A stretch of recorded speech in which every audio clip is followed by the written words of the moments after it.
There are love stories that ask the smallest thing. Do not be cruel. Do not forget. Do not strike. This one asks even less than that. It asks only that a man who is given a gift no man should ever expect to be given, remember he was given it. In the green country of South Wales, where the black mountains rise from heather and bracken and the rain forgets to stop, there is a small dark lake. The local people will tell you it has no business existing where it does, perched on a shelf of stone, fed by no obvious stream. They will tell you that white cattle once rose out of it. They will tell you that healing came down from it and lasted 700 years because of one young shepherd and the woman who agreed to marry him. This is the story of 3 causeless blows and a gift that outlived the lover who lost it.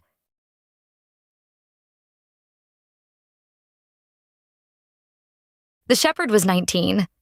He was poor in the way Welsh hill farmers are poor, which is to say he owned his cottage, his mother, his shepherd's stick, and a small flock of brown sheep that drifted the lower slopes like clouds that had decided to walk.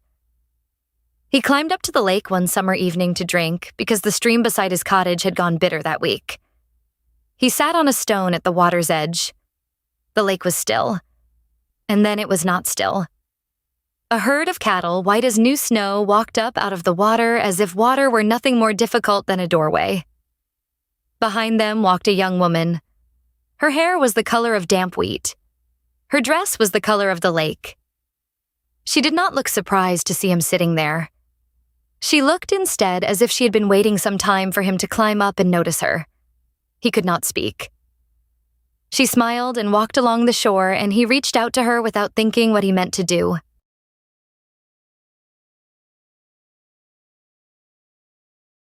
She let him take her hand. He asked her, in a voice that did not feel like his own voice, if she would marry him. He had bread in his bag, dark hill bread his mother had baked that morning, and he offered it to her because he could think of nothing else. She broke a piece between her fingers and tasted it. Then she shook her head gently and said, "Too hard." She slipped her hand from his and walked back into the lake without disturbing the water. He stumbled home in the dusk. His mother was at the hearth. He told her everything. He expected her to laugh. She did not. She listened, and then she said only this: "Tomorrow night I will give you a softer loaf." The next evening he climbed back to the lake with bread half-baked, almost dough. The lady rose again with her cattle. She broke the bread and tasted it and shook her head and said only, "Too soft." She walked back into the water. The third night his mother gave him a loaf baked perfectly. The lady tasted it. She did not shake her head. She nodded once and stayed.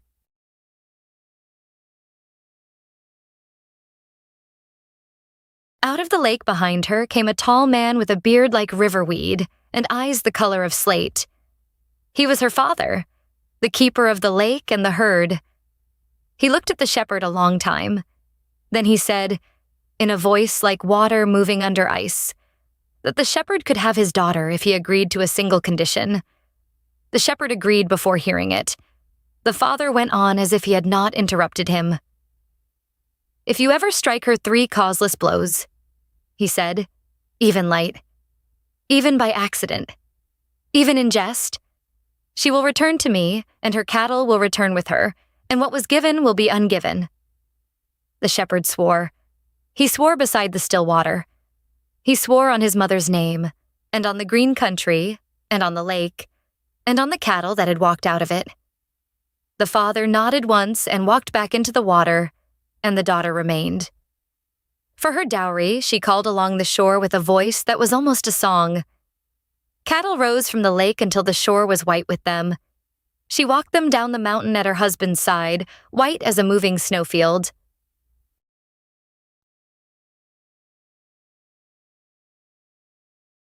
The years that followed were the kind of years that do not get written down because they do not need to be. The lake cattle thrived where ordinary cattle starved. The fields grew thick. The cottage was warm in winter and cool in summer. The shepherd, who had been 19, became 30, became 40. Threads of gray at his temples, the weight of contentment in his shoulders. His wife did not change. Her hair stayed the color of damp wheat. Her face stayed exactly as it had been on the night she walked from the water. He noticed this, and chose not to notice it. The way men choose not to notice the things that would unmake their happiness if they thought about them too long.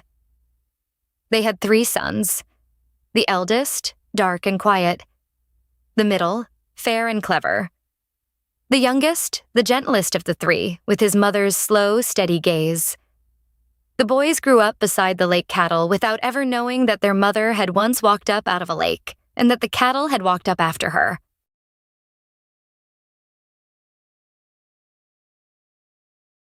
It came at a christening, in the way a long argument sometimes ends at a dinner.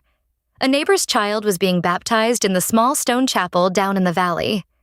The room was full of smiling cousins and aunts and grandmothers, the way such rooms always are at christenings.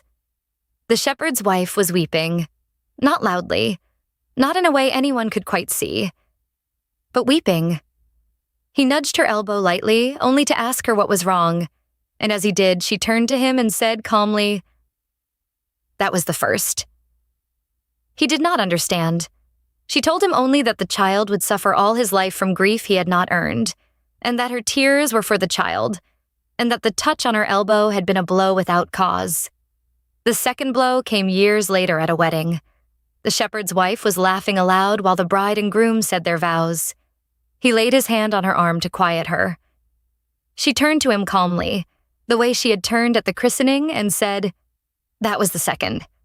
The bride and groom will not be married 3 years before the child in the cradle outlives them both." I laughed because at least the child will live.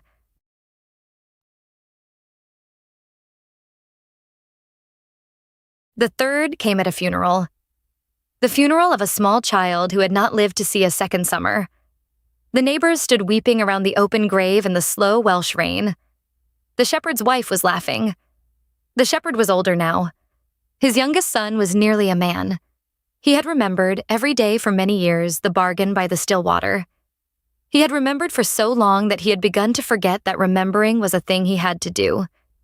He turned to his wife, and he did not strike her, and he did not raise his hand to her, but he laid his fingertips against her shoulder in pure grief, in pure inability to bear what he was watching, and said only her name. She turned to him. There was no anger in her face. There was only the same calm look she had given him at the christening and at the wedding. "That was the third," she said. "The child is free from a long sorrow." I laughed because at last he is at rest. She turned and walked through the wet grass, and the shepherd followed her and could not stop her, and would not have known how.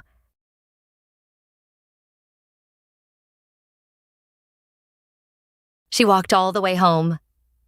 She did not pack. She did not look at the cottage. She stood at the shore of the small dark lake, and she called along the water in the voice that was almost a song. The white cattle came up from the pastures behind her. Every one of them. Every calf born that spring.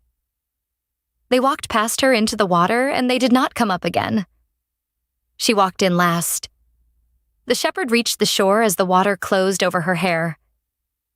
He stood there until dark. He stood there until his sons came up to fetch him. He never married again. He did not need to. Years passed. The boys grew into men. The eldest had his mother's stillness. The middle had her cleverness. The youngest had her slow, steady gaze. They worked the farm their father could no longer work alone, and they loved him as sons love a father who is grieving for something they themselves cannot quite remember. And one spring morning, the eldest, herding sheep along the lakeshore, looked up and saw her. She was standing on the water as if water were nothing more difficult than a floor. She lifted her hand and she called all 3 of her sons by name across the green country, and they came. She taught them.